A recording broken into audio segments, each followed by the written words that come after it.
안녕하세요. 변집사TV 한세영 변호사입니다. 오늘은 민사소송 법률비용 담보에 대해서 설명드릴까 합니다.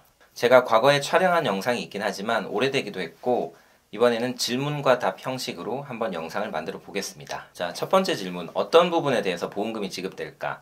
먼저 이 담보는 크게 세 가지 비용에 대해서 보상을 합니다. 하나는 변호사 선임 비용이고, 두 번째는 인지액이라고 하고요. 마지막으로 송달료입니다. 여기서 변호사 선임비는 소송 하나당 1,500만원까지 보장하고, 인지대와 송달료는 합쳐서 500만원까지 보장합니다. 질문 두 번째, 민사소송만 받을 수 있나요? 그렇습니다. 돈 빌려주고 못 받아서 대여금 청구 소송을 하는 경우, 임대차 계약에 따라서 보증금 반환 청구를 하거나 건물 명도 소송을 하는 경우와 같이 민사소송의 경우에만 이 보험이 적용됩니다. 경찰 조사나 형사재판을 받게 된 경우에는 적용이 없습니다. 그리고 이혼 사건과 같은 가사 사건도 해당이 안 됩니다. 하지만 상간녀, 상간남을 상대로 한 손해배상 소송은 가능할 것 같습니다.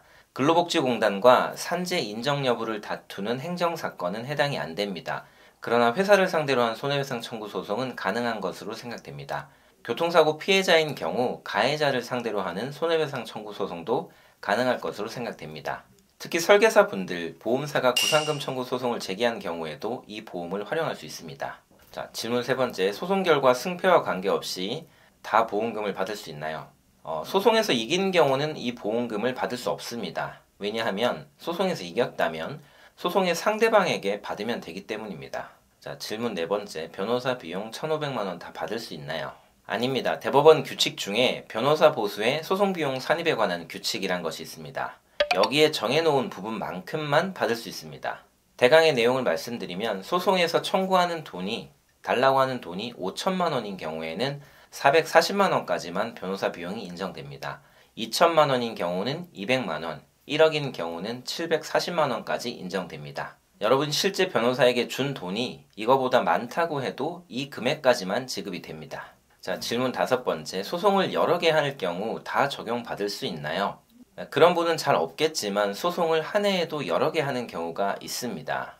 이 경우 모든 사건에 대해서 보험금을 지급받을 수는 없고 1년에 한 사건만 적용받아서 보험금을 받을 수 있습니다. 자, 질문 여섯 번째, 소송 상대방의 변호사 비용도 보상이 되나요?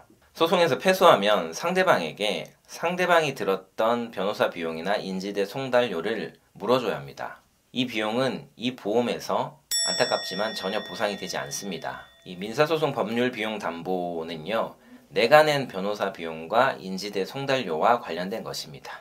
질문 일곱 번째, 소송을 중간에 포기하는 경우에는 보험금을 받을 수 있나요? 소송을 걸었다가 포기하거나 소송을 취하하거나 또는 반대로 상대방 청구를 그대로 다 인정하는 경우는 보험금을 전혀 받을 수 없습니다. 자, 질문 여덟 번째, 민사소송이지만 이 보험금을 받을 수 없는 경우도 있나요?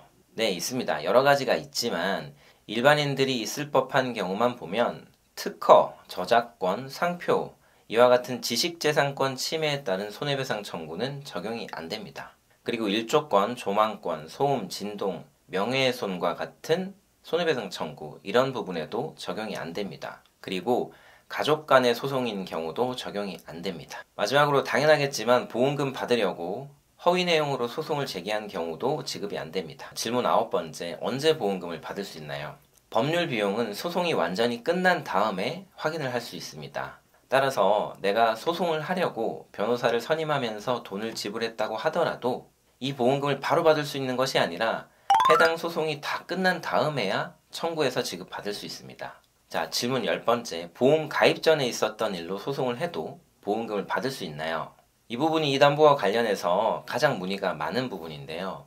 보험 기간 중에 소송의 원인이 되는 사건이 생겨야 합니다. 그래야 보험금을 받을 수 있습니다. 대여금의 경우 돈을 갚지 않는 사정이 보험 가입 이후에 생긴 경우 가능하고 이미 변제기가 지난 이후에 보험에 가입한 경우는 적용받을 수 없습니다. 임대차도 마찬가지입니다. 보증금 반환이나 명도 거절이 보험 가입 이후라면 가능합니다. 사고로 인한 손해배상 청구의 경우 사고가 보험기간 중에 발생하면 적용이 가능하지만 이미 사고가 발생한 이후에 보험에 가입했다면 보험금을 받을 수 없습니다. 자, 오늘은 민사소송 법률 비용 담보에 대해서 알아보았습니다.